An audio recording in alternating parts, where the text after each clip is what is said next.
লক্ষ্মীপুরবাসী মোহাম্মদ রাসূলুল্লাহর উম্মত হওয়ার জন্য এখানে আল্লাহ দুইটা গুণ দিয়েছেন।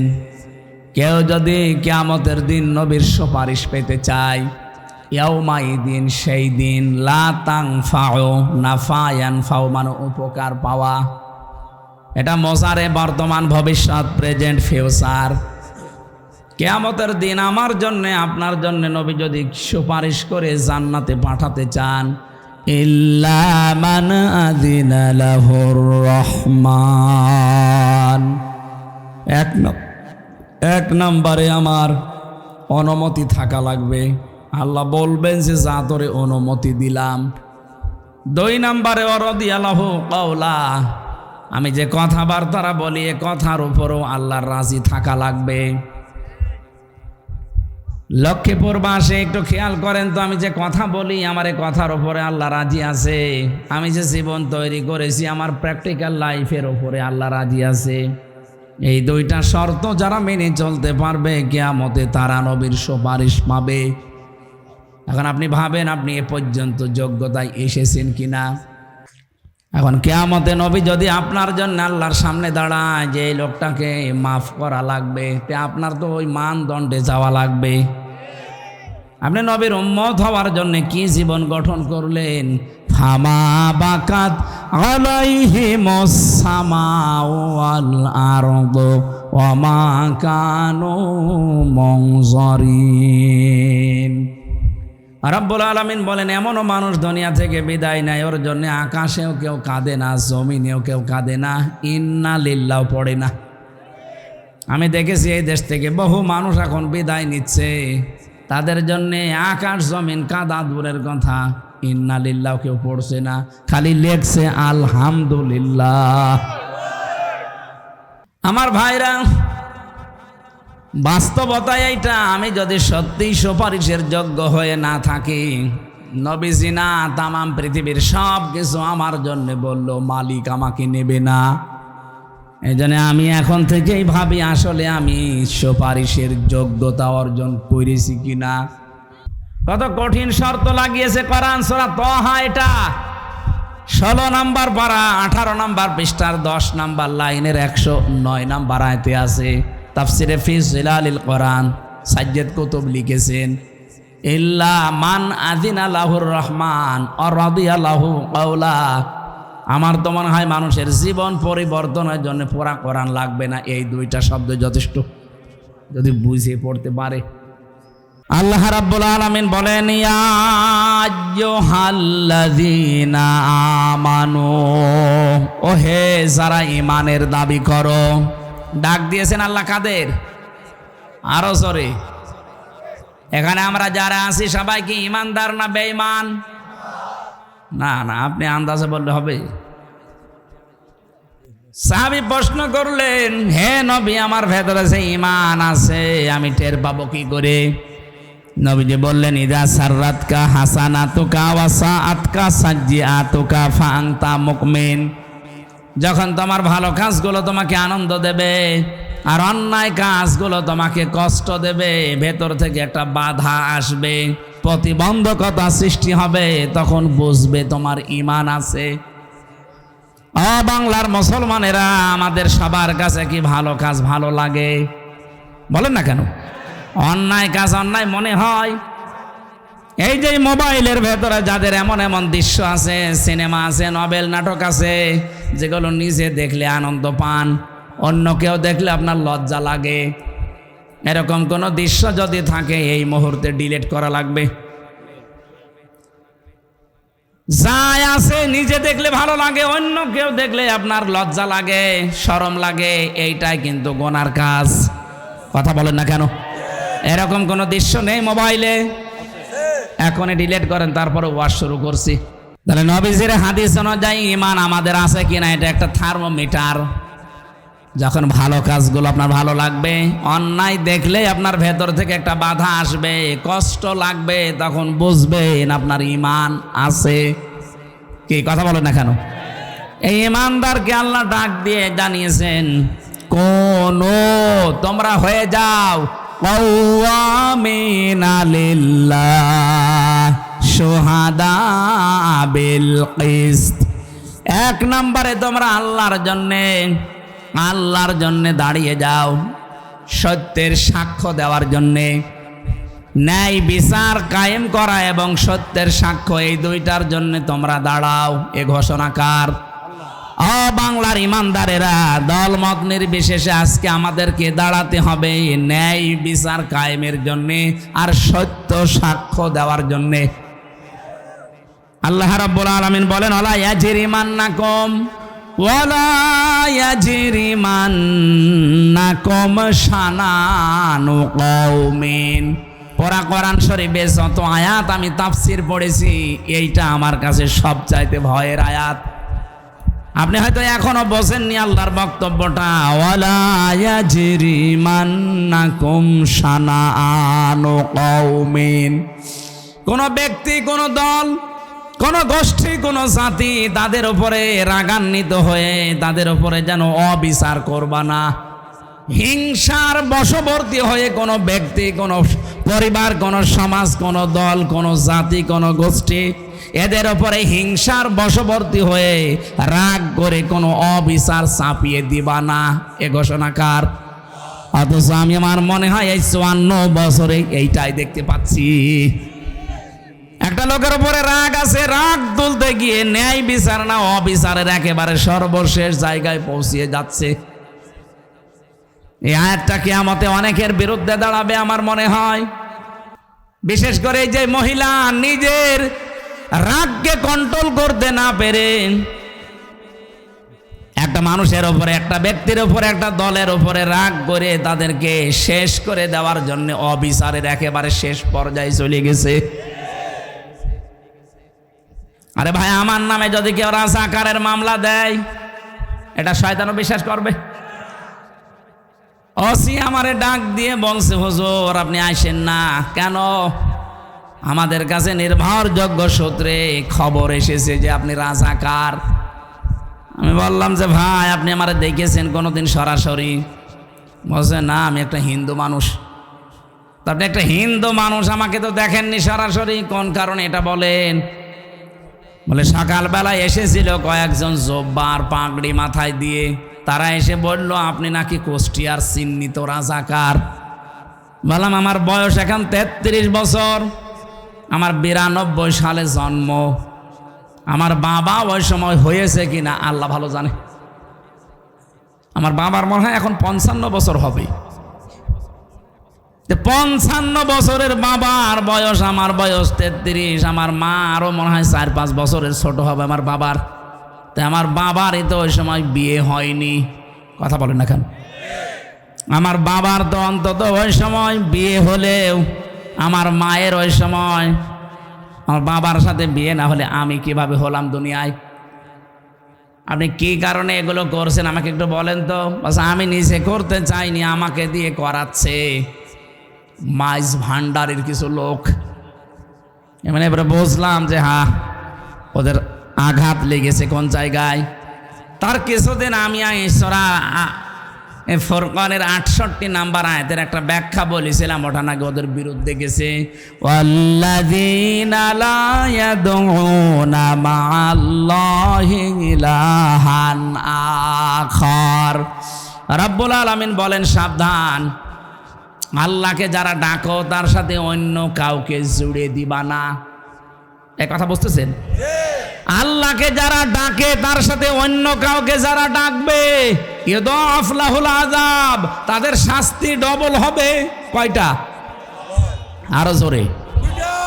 অথচ যে কুমিল্লা, ব্রাহ্মণবাড়িয়া, চাঁদপুর এই সমস্ত জেলাতে আমরা দেখি জিকির করে আল্লাহর, কিছুক্ষণ পরে ইয়ালি বাবা, কেল্লা বাবা, ফতে বাবা। এই কথা বলছে না কেন? আপনি কোথায় পেয়েছেন আল্লাহর সাথে কেল্লা বাবা, ফতে বাবা বলা লাগবে? যারা করে এগুলো, ওই কথাগুলো কোরআন দিয়ে তুলে ধরলে যেহেতু ওদের ব্যবসা বন্ধ হয়ে যায়, মানুষ বোঝে যে তো ভণ্ড। কারণ এই কাজ করলে শাস্তি পাওয়া লাগবে ডবল। নিজেরাও জাহান্নামে যাচ্ছে, আমাদেরকেও সাথে নিয়ে যাচ্ছে। আবার নাম নিয়েছে সুন্নি। কিসের সুন্নি? আপনি বেদাতি? কারণ ইসলামের ভেতরে নতুন একটা জিনিস আবিষ্কার করেছেন, কেল্লা বাবা, ফতে বাবা, শালি বাবা, দয়াল বাবা। এক কথা বলছে না কেন? ওরা যদি জাহান্নামে যেতে চায় যাক, অন্তত আমরা যারা সচেতন কোনোদিন আর এরকম উল্টা পাল্টা জিকির, আরো জোরে বলেন। ওরা এই কারণে ওসির কাছে নালিশ দিয়েছিল যে উনি পীর মাশায়েখ মানে না। কিসের পীর মানি না? পীর মানে ওস্তাদ, শিক্ষক। তার কাছে আমি কিছু জানার জন্য যাব, তার গা পা টিপা লাগবে, উল্টা পাল্টা জায়গায় হাত দেওয়া লাগবে। কোথায় পেয়েছেন আপনি? অনেকে খেদমত করতে করতে বউ পর্যন্ত দিয়ে আসে, যুবতী মেয়ে দিয়ে আসে। আরে ভাই, আপনার বউ দিয়ে আপনি পীরের গা টিপান, আল্লাহর ওলি মনে করি। তোরা শরীরের ভেতরে এমন জায়গা আছে যেখানে হাত লাগলে মরা মানুষ জিন্দা হয়ে যায়। ও যদি এখন জিন্দা হয়ে পড়ে। বাংলাদেশে 48,000-এর উপরে দরবার, অধিকাংশ দরবারে ইসলাম নেই, সবগুলো বানানো ইসলাম চলছে। আর আমার কুষ্টিয়াতে তো একটা আছে আল্লাহর ওলি লালন শাহ। বিভিন্ন মানুষ এই সমস্ত এলাকা থেকে বাস ট্রাক ভরে ভরে যাচ্ছে। সারা দেশ মিলিয়ে আপনি যেই কয় মন গাঁজা না পাবেন, তার চাইতে বেশি গাঁজা পাওয়া যায় লালনের মাজারে। কারণ বাংলাদেশের ভেতরে একটাই নিরাপদ জায়গা যেখানে পুলিশ পাহারা দিয়ে গাঁজা খাওয়ায়। আর আপনারা আন্দাজে ওখানে যান, তওবা করবেন। আওয়াজ যারা শুনতে পাচ্ছেন যে জীবনেও অন্তত ওখানে যাব না। প্রকাশ্য জেনা, ব্যভিচার আর এই গাঁজা খাওয়া প্রকাশ্য, কিচ্ছু বলে না, লাইসেন্স করা আছে। আমার ভাইরা, এই মিথ্যা মিথ্যা মিথ্যা মামলা দিয়ে, মিথ্যা সাক্ষী দিয়ে মানুষের জীবন যারা নষ্ট করে দিয়েছেন, আল্লাহ পাক তাদেরকে আজ নির্দেশ দিচ্ছে, ঈমানের দাবি করো, ভালো করে শোনো। দাঁড়িয়ে যাবে না এই বিচার কায়েমের জন্যে। ওই লোকটা যদি নিজের নিকট আত্মীয় হয়, তারপরও তার ছাড় দেওয়া যাবে না। কারণ অধিকাংশ আগের উম্মত যারা, ওই মানুষগুলো গরিব মানুষরা যদি অন্যায় করত, একেবারে 100 বিচার করত। আর ধনী মানুষেরা, পাওয়ারফুল মানুষের, টাকা পয়সাওয়ালা মানুষের ছেলেরা মেয়েরা, তারা নিজেরা অন্যায় করলে তখন আর কিছু বলতো না।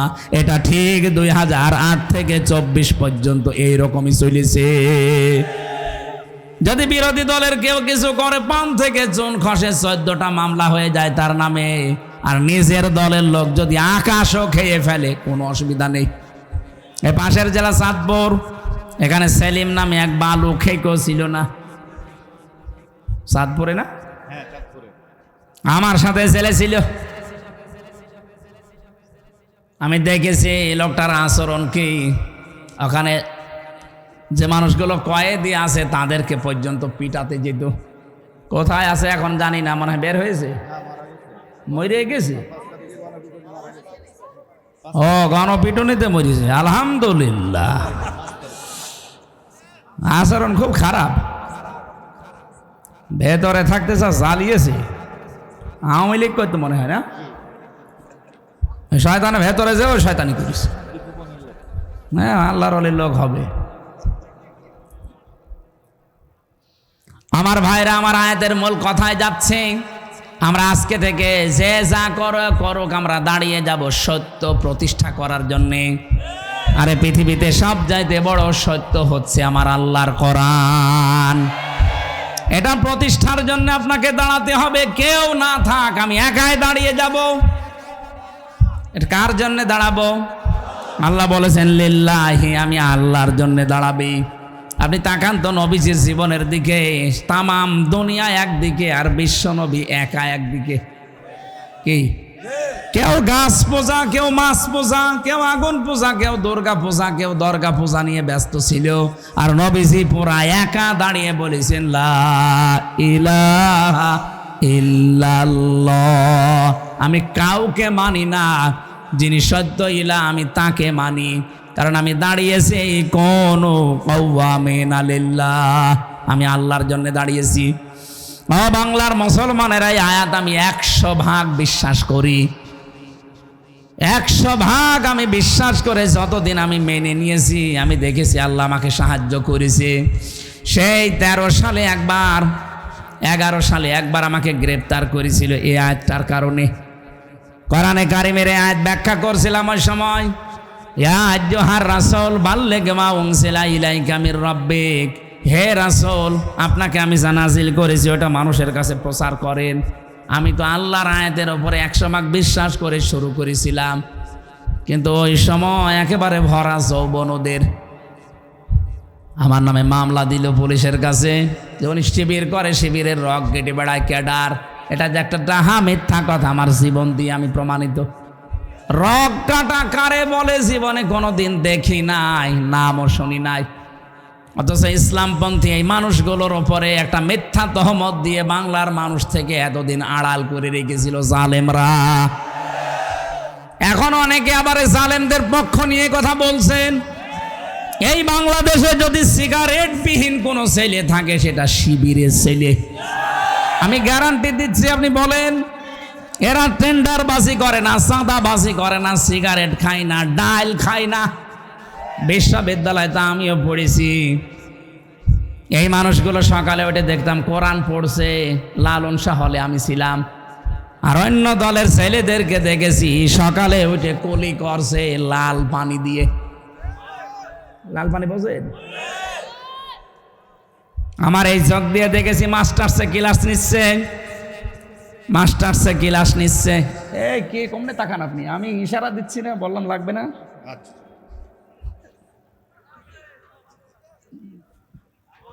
মাস্টার্সে ক্লাস করছিলাম, হঠাৎ শুনতে পেলাম হইচই। কি হয়েছে?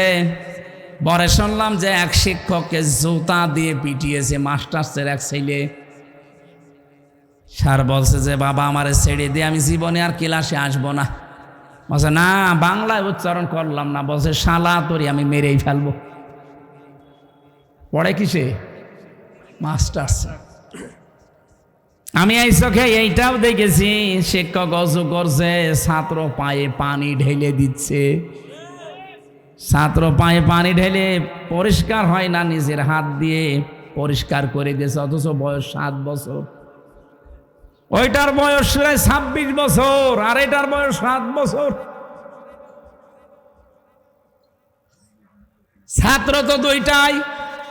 একে বলে 3 দিন মাদ্রাসার মক্তবে গেছে, এখনো আলিফ বা তাও পড়া শেষ করতে পারেনি। তার আচরণ দেখেছেন।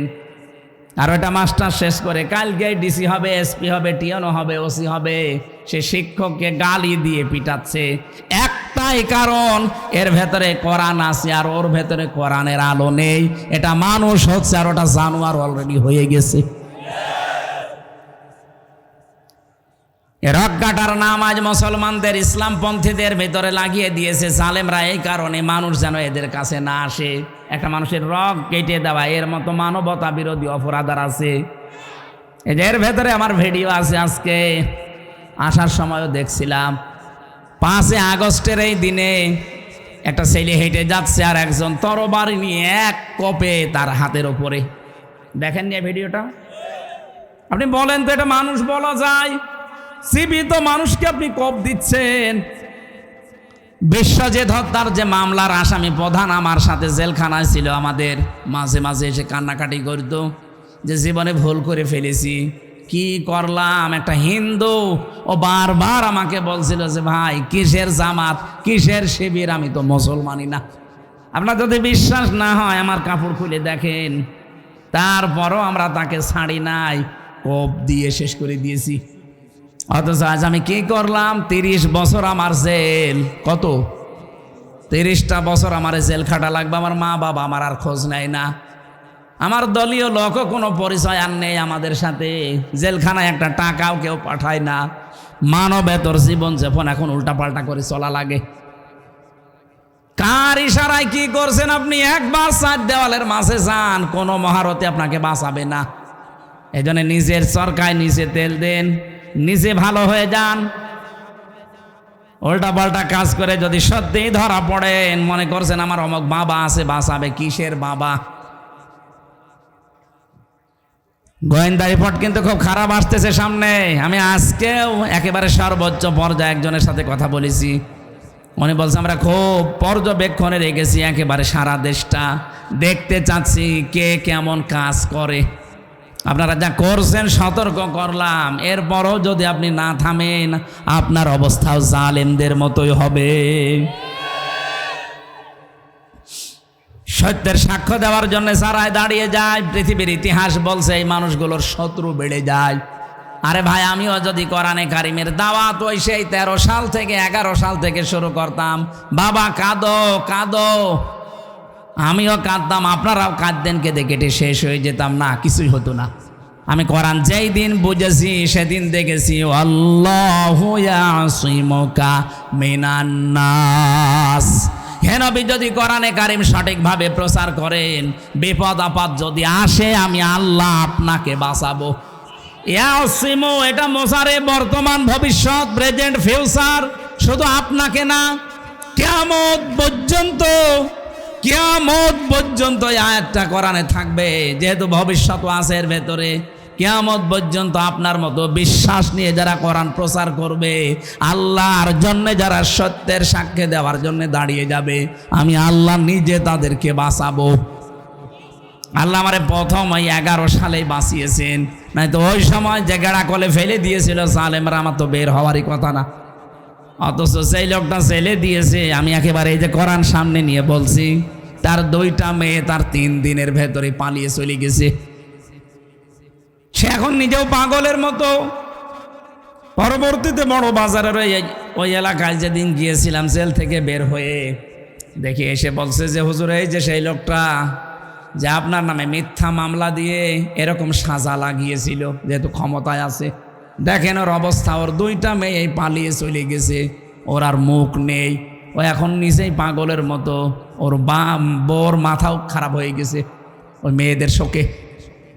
তাও 2টা মেয়ে চলে গেছে ভালো জায়গায় না, 2টাই গেছে নেশাখোরের সাথে। এই জন্যে বউটা পাগল, ও নিজেও এখন পাগল হয়ে দেখেন হাফ প্যান্ট পরে দাঁড়িয়ে আছে, খালি নাচে এইভাবে। বললাম এটা আমার জন্যে না, এটা কোরআনে কারিমে বাধা দেওয়ার ফল। আপনি আজকে দেখেছেন ভিডিওতে, কোন দেশে যেন ফ্রান্সে না কোথায় কোরআনের কারিমের উপরে লাথি মারছে, কোরআনের পৃষ্ঠাগুলো ছিঁড়ে ছিঁড়ে পায়খানা সে হাতে মুছতেছে। এই জন্য আল্লাহ সরাসরি সামনাসামনি তারে ধরেছে, মুখটা করে দিয়েছে সাপের মতো, আর পা ফুলে সেরকম বালিশের মতো হয়েছে। দুনিয়াতে যারা সত্যের সাক্ষ্য দেওয়ার জন্য দাঁড়ায় তাদের বাঁচাবে কে? তাদের বিরুদ্ধে কেউ দাঁড়ালে তাদের ধ্বংস করবে কে? এখানে কোনো ব্যক্তি, কোনো গোষ্ঠী, কোনো দলের উপরে রাগ করতে গিয়ে আপনি যেন অবিচার করে না ফেলেন। এই জন্য তো বারবার আমরা সাবধান হচ্ছি, যে যতটুকু অপরাধ করেছে তারা শাস্তি দেন, তার শাস্তি যেন অন্য কেউ না পায়। দিল ন্যায় বিচার কায়েম করো, হুয়া আকরাবুল তাকওয়া, এইটাই হচ্ছে দুনিয়ায় তাকওয়ার নিকটবর্তী জায়গা। আমরা মনে করি তাকওয়া মানে বিশাল জব্বা গায়ে দিয়ে, পাগড়ি মাথায় দিয়ে, হাতে তসবিহ নিয়ে শুধু সুবহানাল্লাহ পড়া। কে বলেছে আপনাকে? তাকওয়া শব্দের শাব্দিক অর্থ হচ্ছে আপনাকে ওই কাজের জ্ঞান এবং যোগ্যতা অর্জন করে সুচারুরূপে আঞ্জাম দেওয়া লাগবে। তাকওয়া কি বোঝা গেছে? তাকওয়ার ব্যাখ্যা প্রায় 19টা আছে। 1 নাম্বার ব্যাখ্যা আল্লাহর নিষিদ্ধ কাজগুলো ঘৃণা ভরে ছেড়ে দেওয়া। তাকওয়ার 2 নাম্বার ব্যাখ্যা আপনি যেখানে যেই কাজে লাগবেন ওই কাজের শিক্ষা এবং প্রশিক্ষণ নিয়ে ওই কাজটা সুচারুরূপে আঞ্জাম দেওয়ার নাম তাকওয়া। আমি খোলাখুলি বলছি, এই দেশে যারা ইসলাম কায়েম করতে চায় তারা কিন্তু এই তাকওয়া অর্জন করার জন্য 100 ভাগ কাজ করছে। আপনি যে কোনো বিভাগে দেখেন, চিকিৎসা বিভাগ, শিক্ষা বিভাগ, আদালতে, আইনে, প্রশাসনে, যেখানেই দেখবেন শুধু লোক তৈরি করা না, লোককে তৈরি করে শিক্ষা দিয়ে, প্রশিক্ষণ দিয়ে ওই জায়গা যেন দুর্নীতি মুক্ত করা যায়, এভাবে 100 ভাগ কাজ চালিয়ে যাচ্ছে। এটার আরবি নাম তাকওয়া। ন্যায় বিচার যদি কায়েমই না হয় এদেশে তাকওয়া বলে কিছু থাকবে না। কারণ ইউদিলু, ন্যায় বিচার কায়েম করো, হুয়া আকরাবুল তাকওয়া, আকরাবু ইসমে তাফসিল, এইটাই নিকটবর্তী পন্থা তাকওয়ার। আত্তাকুল্লাহ, আল্লাহকে ভয় করো। কেন আল্লাহ আবার পরে আত্তাকুল্লাহ দিলেন? হে বাংলার মুসলমানেরা, এই তাকওয়া শব্দের ব্যাখ্যা যদি বাস্তবে আপনি নিয়ে আসতে না পারেন, আপনার পরবর্তী প্রজন্ম যারা আসবে তারা সত্যি সত্যি বেঈমান হয়ে যাবে। এই আয়াতের ব্যাখ্যায় আমি অনেকগুলো ঘটনা পড়েছি। এই যে আব্দুল কাদের জেলানী রহমতুল্লাহ আলাইহে বলা হয় যে হুজুর দোয়া করেন যেন ছেলে মেয়ে তাদের মতো হয়, এমনি হবে? আব্দুল কাদের জেলানীর মায়ের পেটের দিকে তাকান। তার মা এই যে পেটে তাকে ধারণ করেছিলেন, উনি এসে একদিন বলছে, মা তুমি সত্যি করে বলো তো আমাকে পেটে রাখা অবস্থায় কোনো হারাম কাজ করেছো? বলে কেন? যা পড়ি আমার পড়া মনে থাকে না, আমার মনে হয় আমাকে পেটে রেখে কোনো হারাম কাজে তুমি লিপ্ত ছিলে। মা বলছে, বাবা আমার কোনো রকম কথা মনে নেই, তবে একটা কথা আমার মনে পড়ে। আমার পেটে যখন তোর বয়স 9 মাস, তোকে নিয়ে গিয়েছিলাম তোর নানির বাড়িতে বেড়াতে। ওঠানের ওপরে আচার দেওয়া ছিল, শোকাতে রোদে ওইটা তুলে খেয়েছিলাম। অত জানলাম যে ওইটা পাশের বাড়ির একজন রোদে শোকাতে দিয়েছে। ও বাবা আব্দুল কাদের, মানুষের জিনিস পেটে রাখা অবস্থায় না বলে খেয়েছিলাম, এই কারণেই মনে হয় তোর মেধার ওপরে এর প্রভাব পড়েছে, এই জন্যে পড়া মনে থাকে না। ও বাংলার মেয়েরা, তাকওয়া কারে বলে আপনি একটু খেয়াল করেন তো। মানুষের জিনিস না বলে খাওয়ার কারণে যদি ওই প্রভাব সন্তানের মেধার ওপরে পড়ে, এ কারণে যদি ছেলে মেয়ের লেখাপড়া মনে না থাকে, আমাদেরকে যারা পেটে নেন কি করেন আপনি? কত কিছু না বলে খেয়ে হজম করে ফেলেন। আপনার পেটে এমনি আসবে আব্দুল কাদের জেলানী। এই জন্য মেয়েরা যারা এসেছেন বিভিন্ন জায়গায় বসে আছেন, আপনাদের পেট ঠিক করবেন। আর আমরা তাকওয়া অবলম্বন আজকে থেকে করব এইভাবে, যেখানে যেই কাজ করব সে কাজটা যত ছোট হোক আর বড় হোক, ওই কাজের শিক্ষা এবং প্রশিক্ষণ নিয়ে ওই কাজটা সুচারুরূপে আঞ্জাম দেওয়ার চেষ্টা চালাবো। আল্লাহ আমাদেরকে তৌফিক দেন আয়াতটা মেনে চলার। ইন্নাল্লাহা খাবীরুম বিমা তা'মালুন, অবশ্যই আমি আল্লাহ খবর রাখি তোমরা যা করো। আল্লাহ যে সব জানে, সব খবর রাখে, এই জন্য তাকে সাক্ষী রেখে সত্যকে প্রতিষ্ঠা করার জন্যে, ন্যায়ের সাক্ষী হওয়ার জন্য প্রত্যেকের জায়গা থেকে চেষ্টা করি। আমিন। এমনও তো এই দেশ থেকে বিদায় নিয়ে চলে গেল, এখন পালিয়েছে, হয়তো 100টা কথা বলতো 99টা মিথ্যা কথা। বিশেষ করে হাসাও মাহমুদ, ওর জীবনে কোনো সত্য কথা আছে বলে আমার মনে হয় না। 2 নম্বরে কাওয়া কাকু, কথা বলছে না কেন? ও কাওয়া জীবনে একেবারে মরণের ঘর থেকে ঘুরে আসলো, মনে হলাম যে যাই হোক একটু বেঁচে গেছে, যখন আল্লাহ বিল্লাহ করবে। ওরে বাবা, শয়তানি আরো বেড়ে গেছে। কথা বললেই শুধু মিথ্যা কথা বলে আর মানিয়ে বলে আন্দাজে। মাসুদ তুমি ভালো হয়ে যাও, তো ভালো হয়ে করবে কি? ওকে ভালো হতে দিয়েছেন আপনি? যেটা আমি দেখতে পেয়েছি, জেলখানায় না গেলে আমি অনেক কিছু জানতাম না। এদেশে 1628টা চেয়ার ছিল। কয়টা? 1628টা। মানে এই চেয়ার না,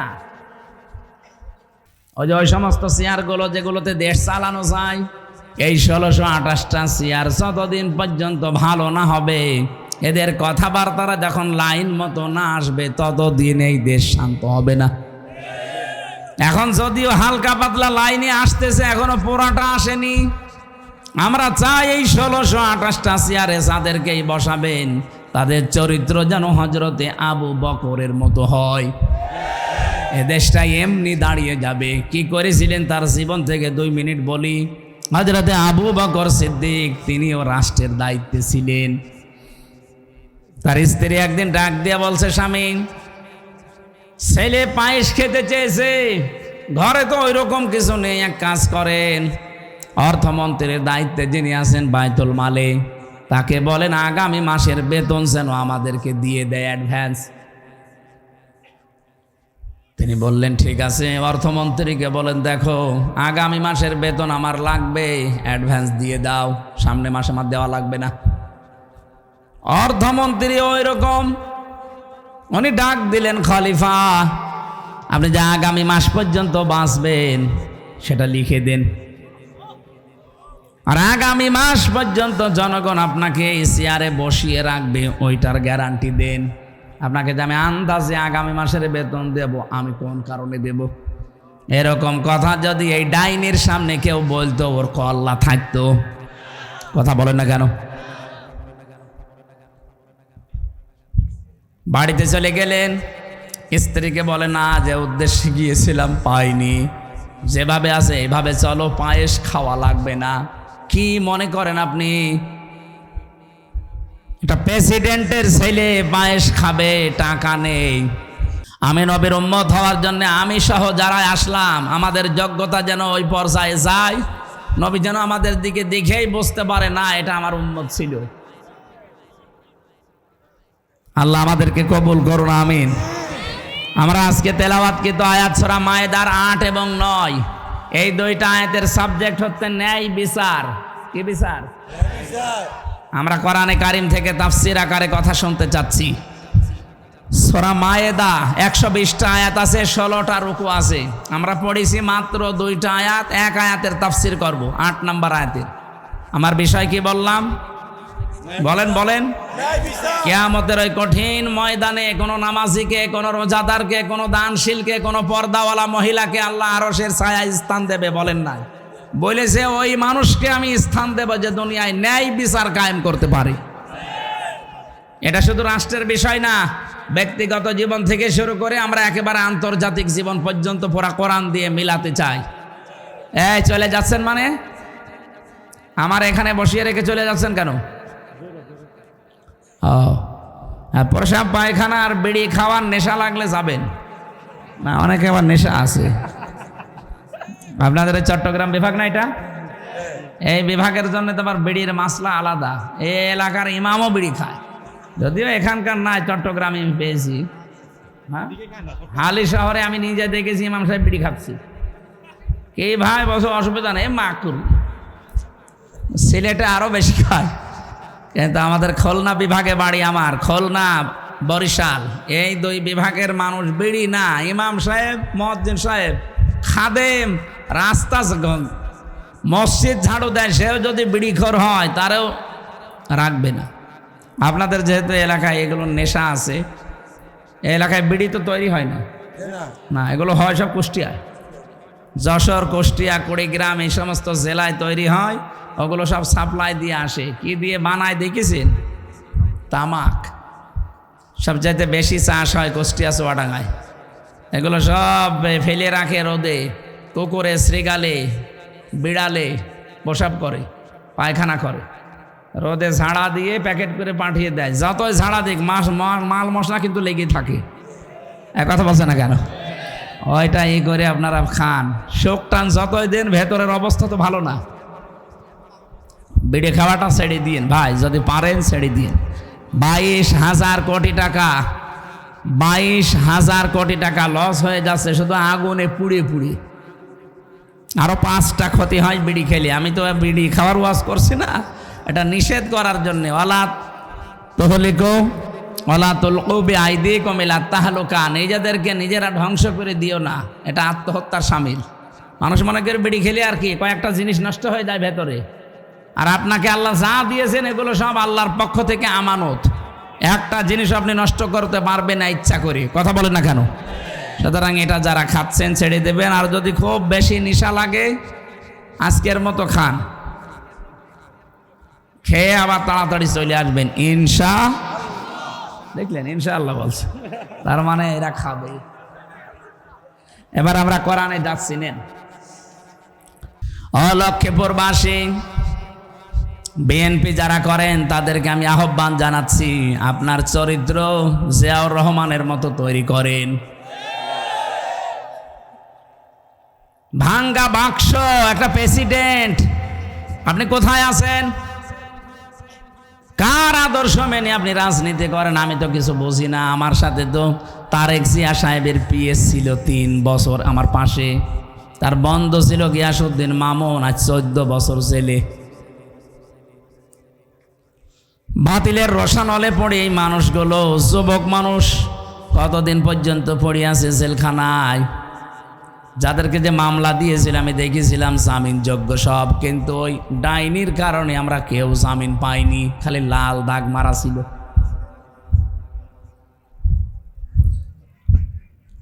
যারা আজ নাম ভাঙিয়ে চলতে চাচ্ছেন, না, আপনি কিন্তু মুনাফিকি করছেন আপনার নিজের সাথে। আপনার দলীয় আদর্শ যারে মানেন তার সাথে আপনি মুনাফিকি করছেন। জিয়াউর রহমানের জীবনী আমি পুরাটা পড়েছি, কই তার সাথে তো আপনার মিল পাই না। তার নিজের জামা ছোট হয়ে গেলে ছিঁড়ে কেটে তারেক রহমানের আর আরাফাতের জামা বানিয়ে দিত। আর আপনি কি দল করেন যে আপনার জামার অভাব হয় না? মানতে হলে যে লোকটা করেছে তার মতো করেন, আপনি দাম পাবেন। আজ পর্যন্ত বঙ্গবন্ধুকেও হত্যা করা হয়েছে, জিয়াউর রহমানকেও হত্যা করা হয়েছে, কিন্তু বঙ্গবন্ধুর নামে কেউ শহীদ বলে ডাকে না, অথচ জিয়ার নাম শুনলেই মানুষ বলে শহীদ জিয়া। এমনি বলে। আরাফাতের ময়দানে যান, লক্ষ লক্ষ হাজী সাহেবেরা তার জন্য অন্তত একবার হলেও দোয়া করে, কারণ মাথার উপরে যে ছায়াটা পায় ওই ছায়ার আবিষ্কারক জিয়াউর রহমান। নিম গাছ লাগিয়েছিল, লক্ষ লক্ষ নিম গাছ লাগিয়ে দিয়েছে। আমিও তো কয়বার গেলাম, সেখানে যাবার পরেই এমনি অটোমেটিক আমার মুখ দিয়ে দোয়া চলে আসে, আল্লাহ তুমি যাই করো শহীদ জিয়াকে মাফ করে দিও, কারণ তার কারণে আজকে আমরা একটু ছায়া পাচ্ছি। কত লক্ষ হাজিরা যায় সেখানে, সবাই কিন্তু এই দোয়াটা করে। আর আরাফাতের ময়দানের দোয়া 100 ভাগ কবুল হয়। সুবহানাল্লাহ বলতে পারেন না? আপনি এরকম কিছু কাজ করে তো দেখাবেন মানবতার জন্যে। আপনি যদি এখন উল্টা পাল্টা আরম্ভ করেন, আরে ভাই কত গোয়েন্দা লেগে আছে আপনি জানেন দেশে বিদেশের, আপনি কিছুই টের পাচ্ছেন না বাস্তবতা। আমিও টের পেতাম না, কিন্তু এখন টের পাচ্ছি। বিশেষ করে 3টা বছর আমি এই কঠিন অবস্থায় না থাকলে আমি অনেক কিছু জানতাম না। দুনিয়ায় গা ভাসিয়ে চলতাম, এখন দেখছি না এই কুষ্টিয়া থেকে পর্যন্ত এসেছি, এটা আমার কপাল। আবার বাড়িতে ফিরে যাব, যদি সহিশুদ্ধভাবে ফিরে যেতে পারি এইটাও আমার কপাল। কত কিছু লাগানো আছে আমাদের পেছনে, প্রতিটি মানুষের পেছনে এটা লাগানো আছে। আমি ধরা পড়ার পরের দিন মাওলানা আমিরুল ইসলাম বেলালী সাতক্ষীরায় বাড়ি, আলেমদের সভাপতি ছিল ওই সময় মুফাসসির পরিষদের। উনি আমার বাড়িতে কল দিয়েছে, জিজ্ঞাসা করছে হামজাকে যদি খবর পাও তো বলবা এই কথাগুলো। ও শয়তানরা দেখছি সকালবেলা আমার এই রিমান্ডে এইগুলো দেখাচ্ছে। আশ্চর্য তো, কোথায় কে কোন নাম্বারে কল দিয়েছে সেটা পর্যন্ত সব রেকর্ড করা সারা। আমি যদি একটু উল্টাপাল্টা মিথ্যা বলবো না, ওইগুলো আমারে দেখি আগে। ওই সময় বলেছি, বসে বুঝেছিলাম যে কি অবস্থায় আছি আমরা। বিশেষ করে বাটন মোবাইলে যারা কথা বলে, এ বাটন মোবাইলে কথা বলা আর থানায় বসে বসে কথা বলা একই। বলে হোয়াটসঅ্যাপ রেকর্ড হয় না, কে বলেছে রেকর্ড হয় না? সবগুলো রেকর্ড হয়। এই জন্য গোয়েন্দা নজরদারিতে লেখে দেশের 18 কোটি মানুষে আছি, দেশি এবং বিদেশি।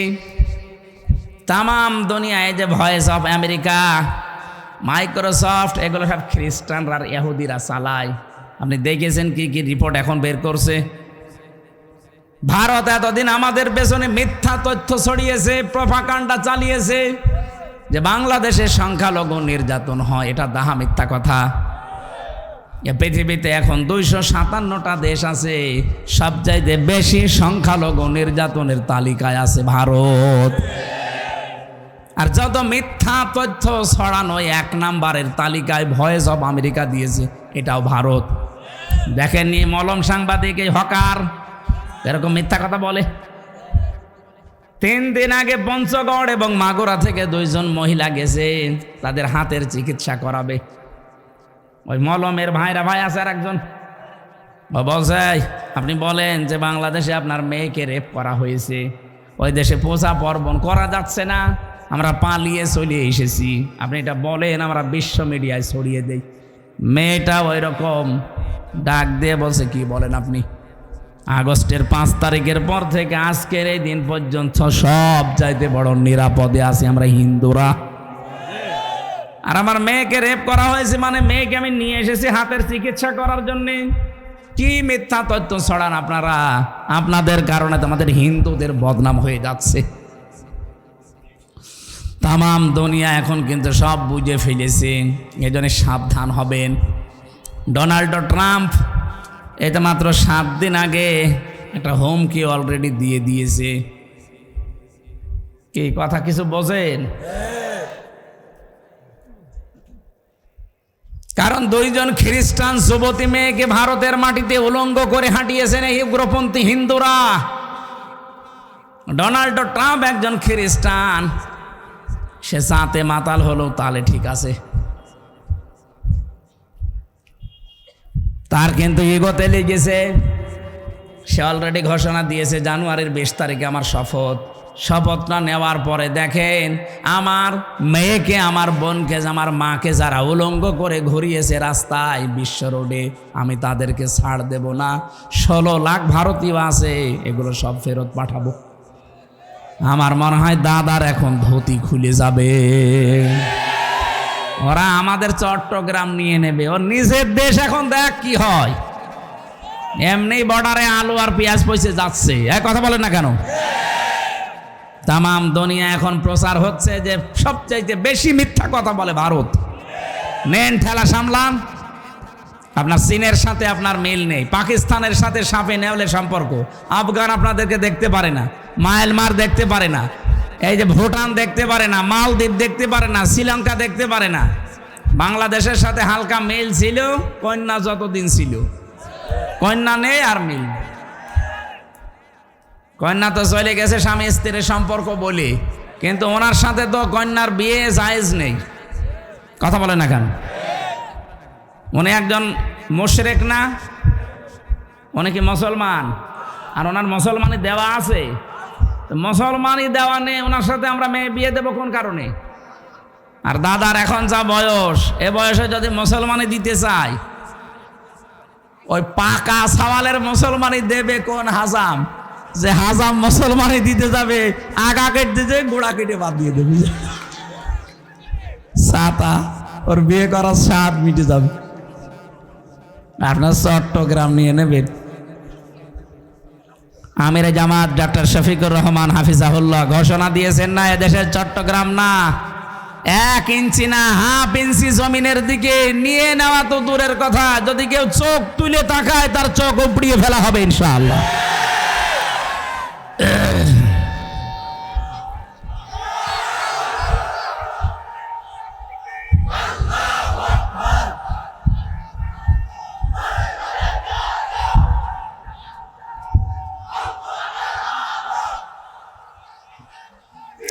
আলহামদুলিল্লাহ ভাই,